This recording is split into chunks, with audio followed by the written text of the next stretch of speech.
আপনার সাথে কেউ বিশ্বাসঘাতকতা করছে, চুপ হয়ে যান। কেউ যন্ত্রণা দিচ্ছে, চুপ হয়ে যান। কেউ অনেক ভালোবাসার পরও প্রাপ্যটা দেয়নি, চুপ হয়ে যান। কোনো মানুষ অনেক অপমান করছে, চুপ হয়ে যান। কেউ ঠকিয়ে গেছে, চুপ হয়ে যান। কেউ আপনাকে নিয়ে তুমুল মিথ্যা দোষারোপ করছে, চুপ হয়ে যান।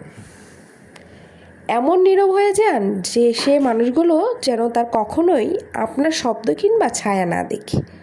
মৃত হয়ে যান তাদের কাছে। প্রতিজ্ঞা করুন আর কখনোই ঘুরে তাকাবেন না। শুধু এই প্রতিজ্ঞাটা করতে পারলে আপনি কষ্ট পাবেন না।